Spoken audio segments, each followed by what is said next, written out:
They said she was just the mechanic, too old, too slow. But when a blizzard shut down the highways and a rural hospital cried for help, only one person stepped forward, Martha. A woman with war in her past and ice in her veins. Would she survive the storm or become its next casualty? The wind cut through the steel walls of the loading dock like a blade. Even inside the garage, the cold seeped through the concrete, curling around ankles and wrists, biting at uncovered skin. Martha didn't mind. She wore 2 layers under her coveralls, thermal socks in her boots, and a green army jacket older than half the drivers in the building. Her fingers, calloused and steady, moved effortlessly over the diesel engine of a Kenworth that had been left idling a bit too long the day before. Nobody paid her much attention. The young drivers, some barely out of high school, walked past her without so much as a nod. One of them, Pete, laughed as he juggled his phone and a breakfast burrito, swaggering past her bay. Another, Marlon, cranked up music in his truck while complaining to dispatch about having to deliver in the light snow already dusting the streets. Just the mechanic, one of them had muttered last week when she corrected the torque specs on a rig's axle. What does she know? What Martha knew could fill books, but she never said much. Not unless it was about the truck or if someone asked. She wiped her hands on a rag and stood, rolling her stiff shoulders as she glanced toward the horizon through the garage's open bay. The sky was already turning to slate. A storm was coming. She could feel it in her joints. Inside the dispatch office, voices rose. Roads are closing up north, someone said. Hospital in Millertown just called in. They're down to 10 hours of meds in their ER. No way we're getting through in this, said another voice, young, tense. Martha kept wiping her wrench slowly, listening through the glass. Then she walked over to the bulletin board, where someone had pinned up the weather warnings. Blizzard conditions expected. Whiteout likely. Travel discouraged. She stared at the paper for a moment, then turned back to her bench, opened her toolbox, and began organizing tools with the same precision she had once used to load supply crates under enemy fire. The memories came uninvited, as they often did. Dust, heat, engines that wouldn't start under pressure. Camouflage nets flapping over crates marked medical urgent. The silence before a convoy moved. The roar of engines that could either save lives or get them all killed. Back in the present, the wind howled louder outside. Someone in dispatch swore. None of the guys will take it. Too risky. Hell, the plows aren't even keeping up. Martha didn't flinch. She grabbed a battered thermos from the shelf, black with scratches and a faded sticker from Fort Hood, and poured herself coffee. It was cold. She drank it anyway. That's when Darren, the warehouse manager, stepped out of the office. He looked frazzled, eyes darting around. Anyone seen Martha? She raised an eyebrow. He turned toward her, relief flickering across his face. Hey, I know you've got mechanical duty, but we've got a serious situation. Hospital 2 towns over is getting desperate. I know it's not your route, but I heard, she said, setting down her thermos. What truck's ready? He hesitated. Honestly, no one's willing to go. Her eyes narrowed. That's not what I asked. Darren blinked, then pointed. Old 7-4. The Kenworth. Still runs strong, but no one's used it this season. Martha nodded. Get me the load. Martha, wait, he said, lowering his voice. Are you sure? These roads, I've driven worse, she said flatly. She walked over to the truck without another word, pulling open the driver's side door like she'd done it 1,000 times. And she had. Not on this exact model, maybe, but on rigs bigger, heavier, in places where maps were guesswork and GPS was a fantasy. In places where driving meant dodging roadside bombs and praying you weren't delivering to a building that had already been shelled. Back in the garage, the younger drivers had gathered near the vending machines, watching from the window. No way she's actually going, Pete muttered. She's crazy, said another. She's a fossil, someone added. She won't make it 5 miles. But Jaden, the newest among them, barely 20, still in training, watched quietly. He didn't know much about Martha, except that she always worked alone and didn't take shortcuts. But something about the way she moved, calm, deliberate, like the storm wasn't even real, made him stop and wonder. Martha climbed into the cab, ran a systems check from memory, then turned the ignition. The engine rumbled to life with a deep, steady growl. She smiled to herself. This truck had grit. She didn't pack a bag. Just grabbed her duffel with a few tools, a flare gun, and a laminated map with notes in faded ink. Notes from another time, another life. Before pulling out, she reached into her jacket pocket and touched a small object wrapped in cloth. A medal, earned years ago but never displayed. It wasn't for anyone else. Just a reminder that even now, even here, she was still capable of doing what mattered. The garage door rose slowly, letting in the icy wind. Snow flurries swirled like ghosts in the dawn light. No one clapped. No one saluted. But for the first time in weeks, Martha felt like she had a purpose again, not just a wrench in someone else's machine. As she pulled out onto the highway, past silent trucks and disbelieving faces, she muttered something under her breath. "Let's see if I've still got it." And the storm, waiting on the horizon, roared its answer. The truck creaked as Martha climbed up into the cab, her knees stiff from years of squatting under axles and crawling through engine bays. The Kenworth W900 sat like a hibernating beast under layers of salt and dust, its chrome dulled by seasons of neglect. But she knew its bones.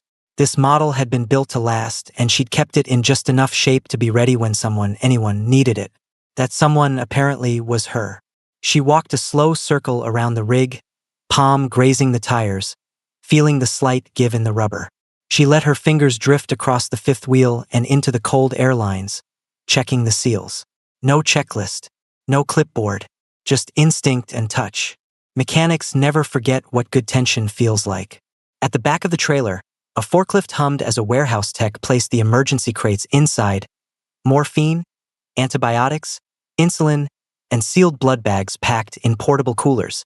Someone had scribbled "Rush, hospital use only" in red marker on the top box. She waited until they finished, then ratcheted the straps tight herself. No chance she was trusting that job to someone distracted by a text message and a Red Bull. Before she climbed back into the cab, she took out a folded paper map from her duffel, creased, weathered, hand-marked with detours and terrain notes from a different era.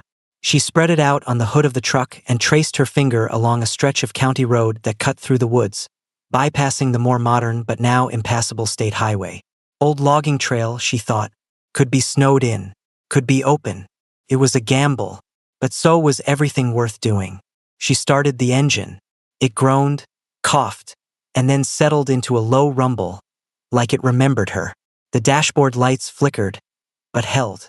Outside, wind whipped snow sideways across the yard. The loading bay lights turned the storm into a swirling silver curtain. One last breath, and she pulled the shifter into drive. Within the first 15 minutes, visibility dropped to less than 20 feet.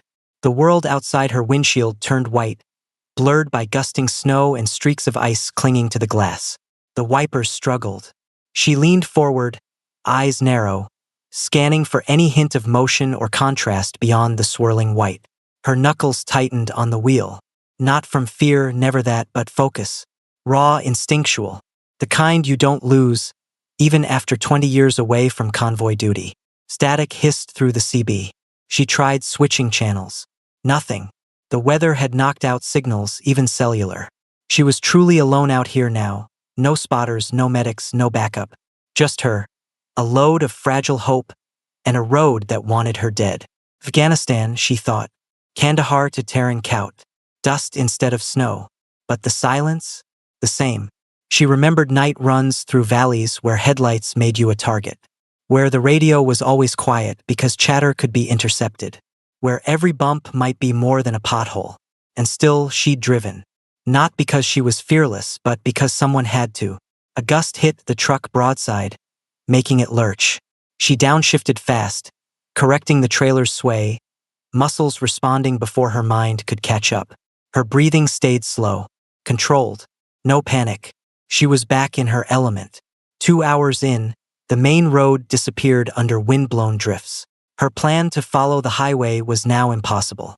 So she turned off, heading onto the old service route barely visible under the snow. It wasn't paved, just gravel beneath a thin crust of ice. The truck shuddered, protesting the uneven terrain, but held steady. Trees lined both sides, their branches bent under the weight of snow.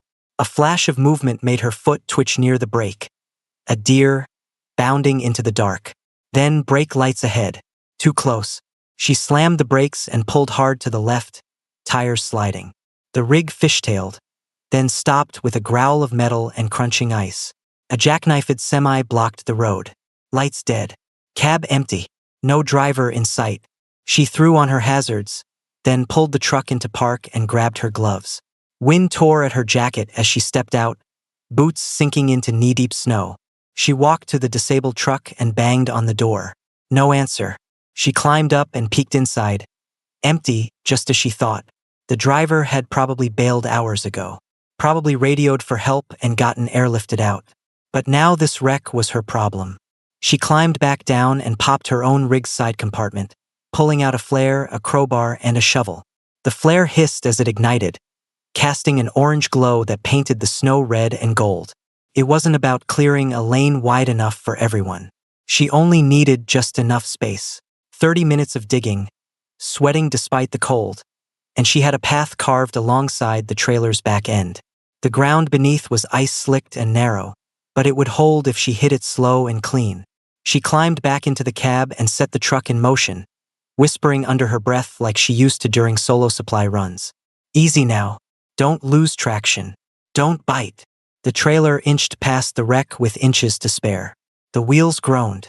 The truck skidded once, but she tapped the brake, corrected, and kept moving. When she cleared it, the relief hit her like a second wind.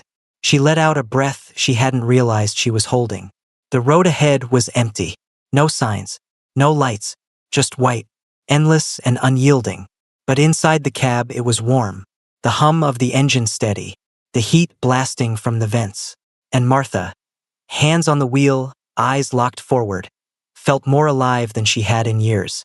Out here there was no age, no gender, no past, just the road, and one woman who had never forgotten how to survive it. The snow turned sharp, horizontal, like tiny blades tearing across the windshield. Martha gripped the wheel tighter, muscles sore from hours of tension. Her eyes scanned the road ahead, though road was generous. What stretched before her was a narrow, twisting cut through forested foothills, barely wider than her truck. It wasn't even on most modern maps, but she remembered it. This was Deadman's Pass, the old mountain route locals swore off every winter. The elevation was just high enough for the wind to sweep down in brutal waves. Avalanches were known to bury vehicles whole. Most GPS systems flagged it unmaintained. Use extreme caution. To Martha, it was familiar. She shifted down and eased the Kenworth forward, tires crunching against frozen gravel. Her breath fogged in the cabin, despite the heater. She could feel it again, that sensation crawling up the back of her neck. Not fear, not quite, but memory. The last time she'd taken a pass like this, it had been in Afghanistan. 6 vehicles, 3 Humvees, 2 supply trucks, and a MRAP, all loaded with water, plasma, and field rations. Their unit had been ordered to reach a base under siege. The only road was narrow, exposed, and watched. They went anyway. Only 3 came back. Martha had driven point. They never expected her to make it through, but she did. And afterward, no one looked her in the eye the same way again. The CB crackled suddenly. Static at first, then a faint voice. Any one copy? This is Mayville Hospital. She slammed the dial. This is Truck 94, Martha said firmly. En route with critical meds. Storms breaking comms. Repeat, I am en route. A pause. Then the voice again. Clearer now, fragile, desperate. Thank God. Please, oxygen tanks are nearly empty. We've had to intubate 3 patients manually. I don't know how much longer. I'm coming, Martha said, before the signal vanished again. She stared at the radio, jaw clenched. That voice, it had cracked on the last word. Not from cold, from fear. A nurse, young by the sound of her, left alone to keep people alive with rubber gloves and hope. She couldn't let her down. Back at the warehouse, the storm continued to whip against the corrugated walls. Drivers had gone quiet. No more jokes, no more bluster. The dispatch screen blinked with alerts, road closures, and temperature drops. It looked like war in digital form. Jaden sat alone at a desk near the back, phone in hand. He wasn't on social media. He was reading a PDF military dossier. He hadn't meant to dig. But something about the way Martha had taken that truck, no hesitation, no ceremony, had unsettled him. The file confirmed it. Martha L. Wilkins, U.S. Army, Logistics Support Battalion, Operation Iron Bastion. He scrolled down. Only female driver in the unit to complete cross-territory convoy under direct fire. He blinked. Read it again. One mission had her driving through a war zone with fuel tanks strapped behind her. Another had her coordinating medevac routes under mortar fire. There was even a commendation from a general, typed, signed, and scanned. She'd never said a word. Jaden looked at the door. He looked at the snow falling like ash through the parking lot lights. He muttered, "We let her go alone." Up on the mountain, Martha braked suddenly, too hard. The truck slid, slow and groaning, toward a dark void ahead. Her headlights caught it, the bridge, or what was left of it. Half the structure had collapsed under ice and weight.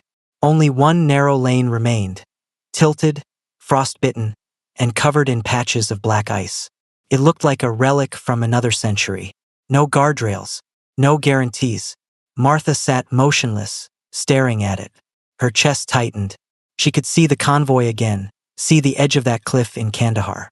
She remembered the smoke, the explosion, the silence on the radio after it, the face of Corporal Jansen, the kid who always carried his mother's Bible in his vest. He never came back, and now she was here again, alone, with weight behind her and a path that dared her to keep going. But the nurse's voice echoed in her head. "Oxygen tanks are nearly empty." She exhaled through her teeth and rolled the window down. Wind hit her like a slap. She climbed out and stepped into the storm, boots crunching against the ice as she approached the edge of the bridge. She tested the boards with her boot heel, creaked, shifted, but didn't collapse. She walked back to the truck and fired it up. Slow, controlled, one hand on the wheel.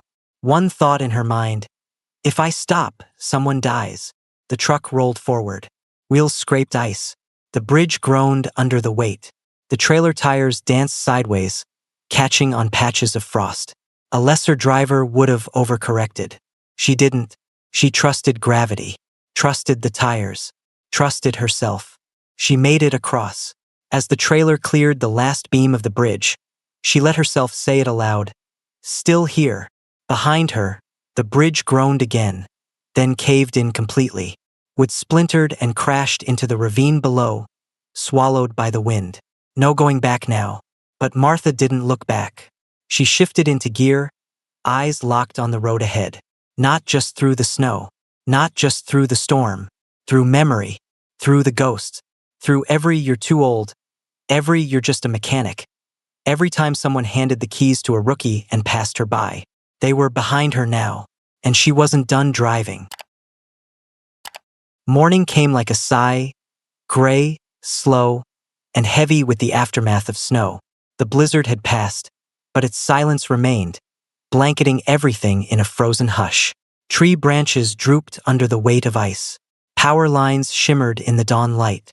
The world looked paused, and through that stillness came the low, steady hum of a diesel engine. Martha's truck limped down the final hill, its grille crusted in ice, wipers stiff with frost.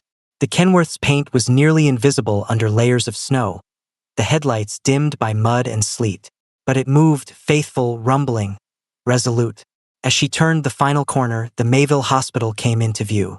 A modest brick building, half covered in snowdrifts, lights flickering from emergency generators.